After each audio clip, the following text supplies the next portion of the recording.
You know it's back to school time when you hear dun dun dun dun dun dun dun. That's the owl.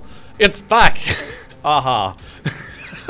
Yes, it's the late partridge.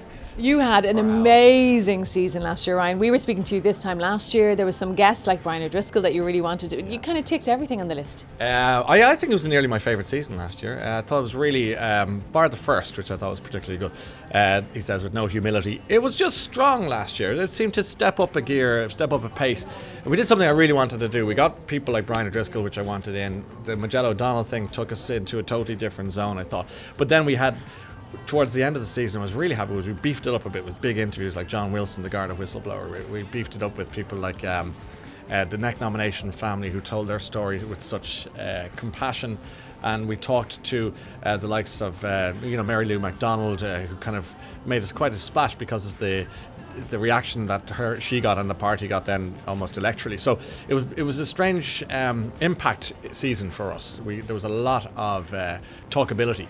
And that's what I wanted. I said to you last year, I said this show needs to be more relevant, more current, and I think we got there last year. I really believe that. You also had lots of fun. Maybe Anchorman? We had the team from Anchorman. Gary Barlow was in as well, Colin Farrell. God, I can't remember. There's just so many.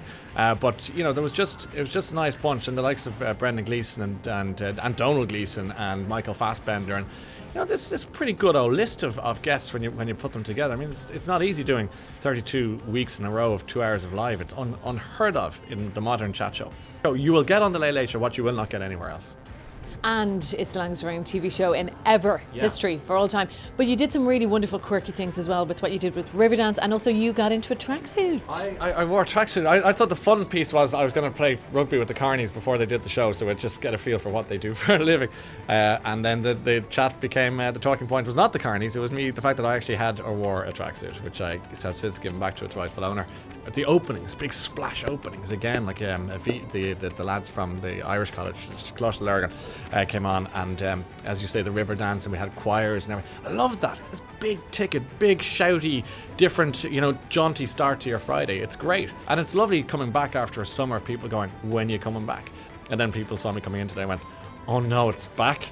And they meant it in a nice way, as opposed to going, as in, do I have to get my school books ready again? Yes, you do. Yes, what's on the list for this year? What are you looking forward to? What's on that about to be ticked off? I'll be honest with you. I mean, guest-wise, I'm looking at Rory McIlroy is somebody I think we need to talk to. I'd like to see him on the show. I'd also like to do, I would like more political input in the show. I'd like to reflect what's going on in the country. I've spent a lot of the summer watching documentaries, looking at different things we could do with the show, and I'm chock-a-block, and my brain is fizzing with ideas. Like, I cannot wait to get stuck into the show.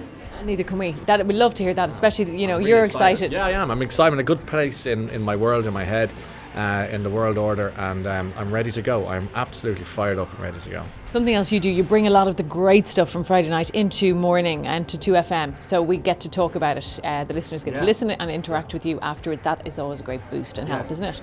I love coming in on the Monday when the texts start coming in and say, what was your man like, or what was your one like, or what was she thinking, and what were you doing, and what happened after the show. And that sense of drama is great, because it's exclusive for 2FM listeners. You can't get that on any other station. No one else presents the Late Late Show. You can only get it with me, and I'm happy to share it within reason. I'm discreet, and I don't want to give away too many war stories, but the green room is an interesting place, and we'll certainly share a tale or two from there.